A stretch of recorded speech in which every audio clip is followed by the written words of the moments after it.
Hi everyone, welcome back to my channel Amelia Book Talks. Di channel ini aku akan bahas seputar buku dan dunia literasi, buku yang aku baca, yang aku suka, yang aku beli tapi nggak dibaca, juga aku bahas.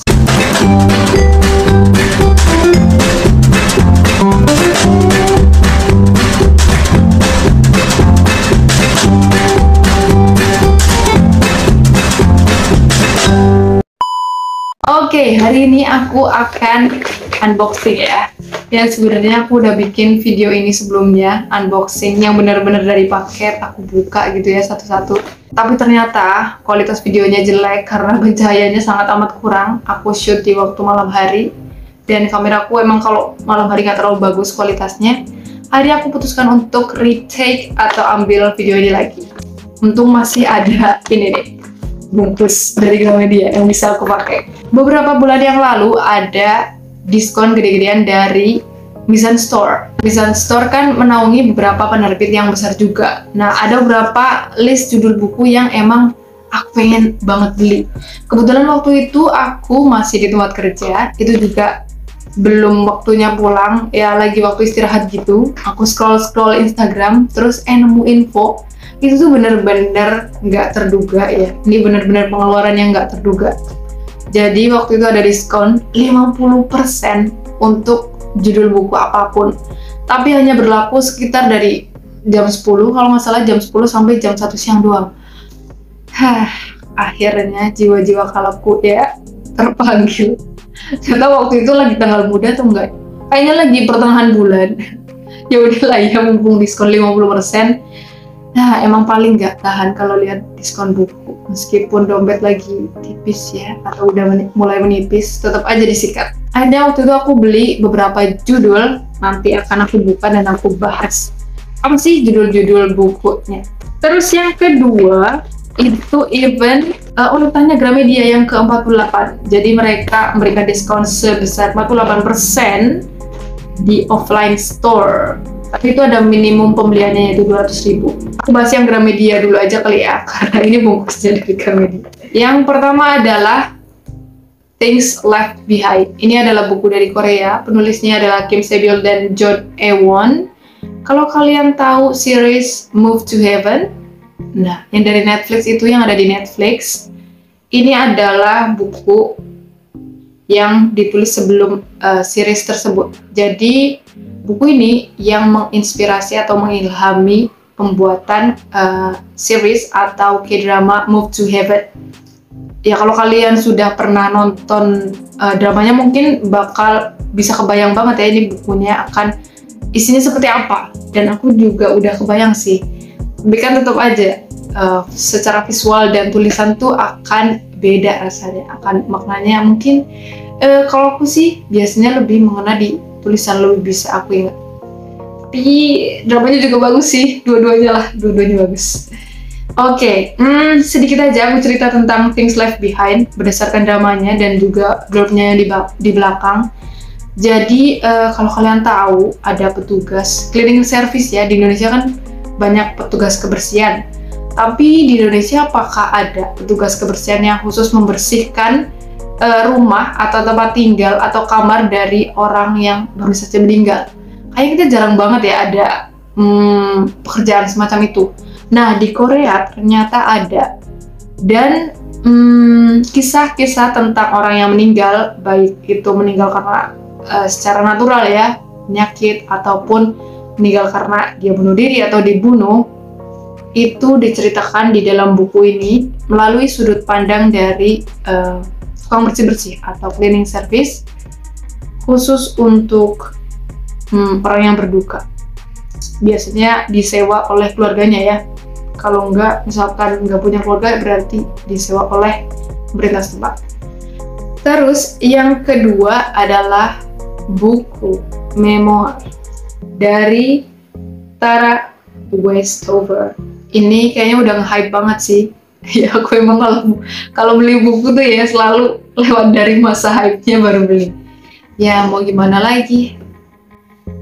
Buku ini menceritakan tentang seorang perempuan yang memiliki keterbatasan, tapi bukan dalam keterbatasan fisik. keterbatasan dalam hal dia susah mengakses pendidikan, susah mengakses kesehatan, pokoknya susah untuk hidup normal kayak kita karena keluarganya, kemudian orang-orang di sekitarnya itu masih berpikiran konservatif, tradisional. Jadi kayak mereka tuh nggak percaya sama pendidikan, pemerintahan, gitu-gitulah. Dan sang tokoh utamanya ini berjuang untuk melawan semua keterbatasan itu untuk meraih mimpinya. Kurang lebih begitu ya. Kalau aku lihat dari reviewnya, sebenarnya aku punya Gramedia Digital dan di Gramedia Digital juga ada buku ini. Tapi akhir ini aku lagi nggak bisa baca buku secara digital karena capek banget. Selanjutnya adalah buku ini, Funicula. Ini adalah buku yang judul lainnya Before the Coffee Gets Cold. Nah, ini juga buku yang entah hype-nya udah zaman kapan. Ya udah santai aja, nggak perlu terburu-buru memaksakan diri untuk ngikutin tren gitu ya. Jadi nggak cuma gadget doang yang punya tren, tapi buku juga ternyata ya. Aku juga sebenarnya udah lupa ya ini buku isinya tentang apa dan kenapa aku pengen baca bukunya.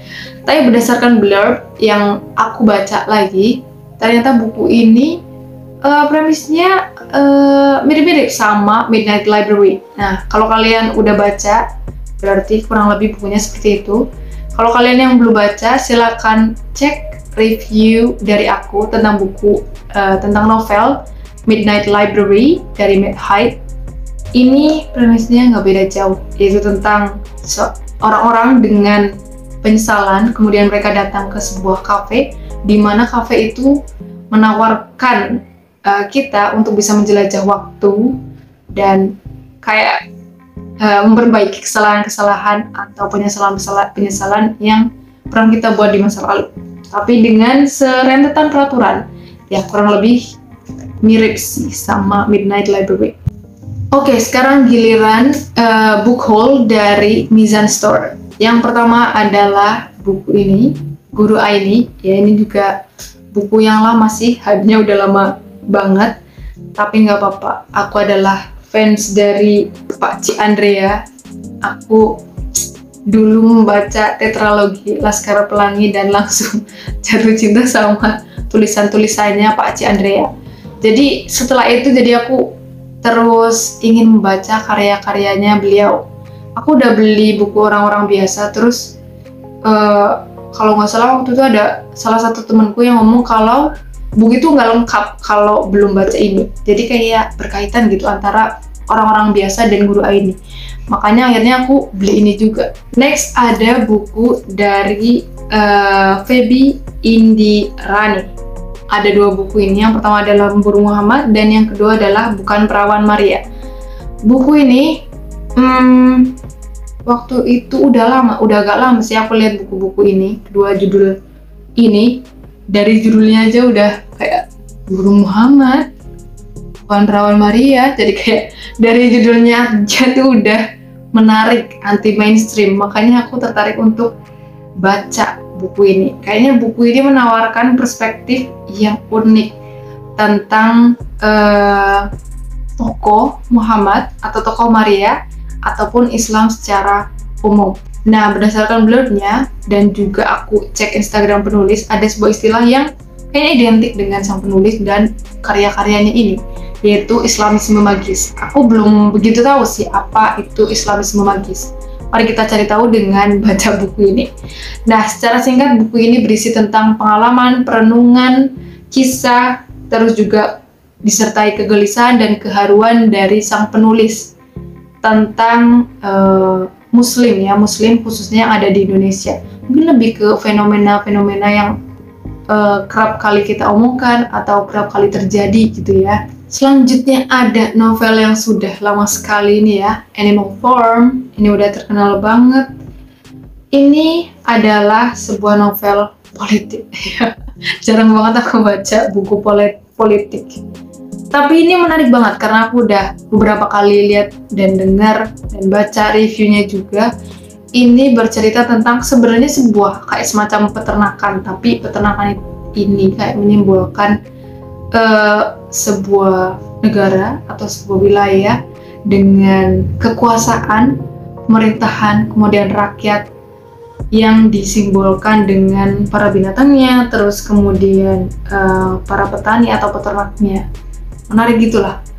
Kalau dari reviewnya ini sangat menarik. Oh ya, satu info lagi, untuk buku ini Animal Farm sudah diterbitkan ke dalam bahasa Indonesia oleh kurang lebih 3 ya, setahu aku 3 penerbit.